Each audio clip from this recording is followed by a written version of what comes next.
2 বছর হয়েছে আমার হাজবেন্ড মারা গেছে। এখন চাইছি যে নিজের জীবনটা নতুন করে শুরু করব। আপনাদের কাছে কতবার আসলাম, কিছু করতে পারলেন না। মনের মতো একটা মানুষ চাচ্ছি, তার মন মানসিকতা ভালো থাকতে হবে। মানুষের যেমন উপরে সে সুন্দর ভিতরে কালো, এরকম মানুষ আমার দরকার নেই। সে উপরে কালো হোক কিন্তু মনটা ভালো। এখন দেখেন যদি একটা মনের মতো মানুষ খুঁজে দিতে পারেন তাহলে আমার জন্য ভালো হয়। সে যেমনই হোক না দেখতে, সমস্যা নেই, বয়স হোক সমস্যা নেই, কিন্তু মনের মতো একটা মানুষ দরকার আমার, যার মনটা ভালো হবে। দেখেন আপনারা যদি তাকে বিয়ে করে সংসার করবেন। প্রিয় দর্শক, আসসালামু আলাইকুম। জীবনের গল্পে আপনাদের স্বাগতম জানাচ্ছি। ক্যামেরার সামনে দাঁড়িয়ে রয়েছে একজন আপু, ওনার জীবনের গল্প শুনুন। আসসালামু আলাইকুম আপু। ওয়ালাইকুম আসসালাম রাহমাতুল্লাহি ওয়া বারাকাতুহু। কেমন আছেন আপু? আলহামদুলিল্লাহ, আপনারা কেমন আছেন? আমি ভালো আছি আপু। আপনার নাম কি? আমার নাম মুসাম্মদ সুমাইয়া। সুমাইয়া। সুমাইয়া, বর্তমান বয়স কত আপনার? 26 বছর। 26। সুমাইয়া দেশের বাড়ি কোথায়? রাজশাহী নওগাঁতে। রাজশাহী নওগাঁতে। বড় হয়েছেন কি নওগাঁতে? জি না, আমি বড় হয়েছি ঢাকাতে, কিন্তু আমার জন্মস্থান নওগাঁতে। নওগাঁতে। আপনার হাজবেন্ডের সাথে যখন আপনার বিয়ে হয় তখন বয়স কত ছিল?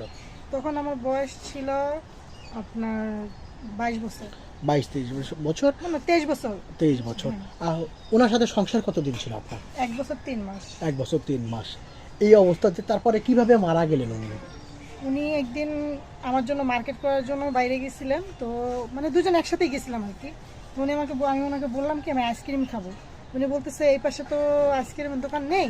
তো উনি সব থেকে বের হয়ে সামনে একটা দোকানে যেতে গেছে, তখন আর কি উনি খেয়াল করে নাই, গাড়ি ধাক্কা লেগে ওখানে ডেট। ডেট, উনি ডেট জায়গায় হয়েছে ডেট হয়ে গেছে। আপনার সামনেই, মানে একটু সামনে ছিলেন নাকি?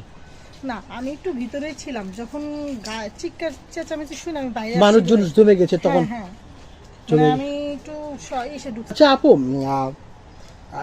আপনার বিয়ে হয়েছিল, আপনার হাজবেন্ড মারা গিয়েছেন, বর্তমান আপনি একা জীবন যাপন করছেন।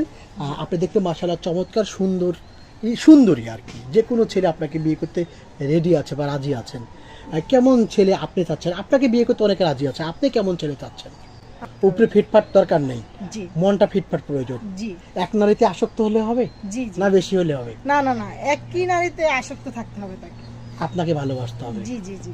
আচ্ছা, আপনার সাথে যোগাযোগ করবে কিভাবে ভাইরা? ভাইয়া আমার তো ফোনটা চুরি হয়ে গেছে, আপনাদের নাম্বারটা দিয়ে দিবেন। আপনাদের নাম্বারে যোগাযোগ করলে আপনাকে দেখতে সুন্দর, আপনি চেহারা অনেক চমৎকার। আপনি কেউ যদি এই যুগের মেয়েরা বলে আমার মোবাইল নাই বা মোবাইল চুরি হয়েছে, কেউ বিশ্বাস করবে? ভাইয়া বিশ্বাস তো করবে না, কিছু করার নাই। আসলে ফোনটা আমার যে গাবতলি এসে নামছিলাম, তো তখন ওখান থেকে ফোনে কথা বলতে বলতে বাসে উঠছি, তো ছিনতাইকারী টান দিয়ে নিয়ে চলে গেছে। এই অবস্থাতে আছেন এখন। জি। এখন কি করছেন আপনি? ভাইয়া আমি বর্তমানে বেকারই আছি। বেকার আছেন, বিয়ে শাদী করে সংসার করতে চান। জি আপনার বেবি আছে কোনো? জি না। বেবি নাই। আর সুপ্রিয় দর্শক, ওনার নাম সুমাইয়া, দেশের বাড়ি নওগাঁ, রাজশাহীতে। উনি ঢাকাতে বর্তমান আমাদের অফিসে অবস্থান করছেন। ওনার সাথে যদি যোগাযোগ করতে চান বা কথা বলতে চান, সুমাইয়ার একটা স্ক্রিনশট মেরে পাঠিয়ে দিবেন হোয়াটসঅ্যাপে। যে নাম্বারটি দেখা যাচ্ছে সেটা আমাদের নাম্বার। হোয়াটসঅ্যাপে পাঠিয়ে দেবেন, সঙ্গে একটা ভয়েস পাঠিয়ে দেবেন, আমরা যোগাযোগ করব। কোনো ভাই সরাসরি ফোন কল করবেন না, ভয়েস পাঠিয়ে দেবেন, আমরা ভয়েসের রিপ্লাই দিয়ে দিব। সুমাইয়া আপু ভালো থাকবেন, আপনার জন্য শুভকামনা রইল। আসসালামু আলাইকুম। ওয়ালাইকুম আসসালাম।